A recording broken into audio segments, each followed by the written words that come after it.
Cyber ક્રાઇમનો વધુ એક કિસ્સો સામે આવ્યો છે। સાયબર માફિયાઓએ શિક્ષકને ફસાવ્યા, મની લોન્ડરિંગના કેસના આરોપી છે એવું કહીને એમને ધમકી આપીને 36.30 લાખ રૂપિયા પડાવી દીધા। વિગતવાર વાત કરીશું આ વિડીયો દરમિયાન। નમસ્કાર, હું જાનવી બારોટ, બીબી ન્યૂઝ ગુજરાતમાં આપનું હાર્દિક સ્વાગત કરું છું।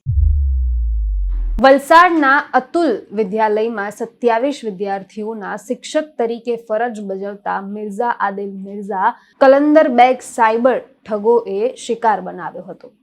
સાયબર ઠગોએ તેમને ટેલિફોનિક સેવાઓ માટે બંધ કરી દીધી, તેમના આધાર કાર્ડનો દુરુપયોગ કર્યો છે એવું કહીને ફસાવ્યા હતા।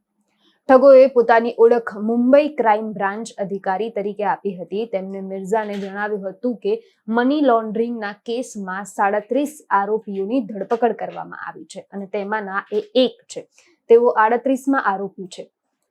ઠગોએ તેમને ડિજિટલ અરેસ્ટ હેઠળ હોવાનું કહી ઘરમાં જ ફસાવી દીધા હતા। સાયબર ઠગોએ સુપ્રીમ કોર્ટ, ઈડી અને સીબીઆઈના ફેક દસ્તાવેજ બનાવ્યા હતા અને વોટ્સએપ ઉપર મોકલી આપ્યા હતા। આ રીતે ઠગોએ આ શિક્ષકનો વિશ્વાસ જીત્યો હતો અને ત્યારબાદ એમના અલગ અલગ બેંક એકાઉન્ટમાંથી 36,30,050 રૂપિયાનું ટ્રાન્સફર કરાવ્યું હતું।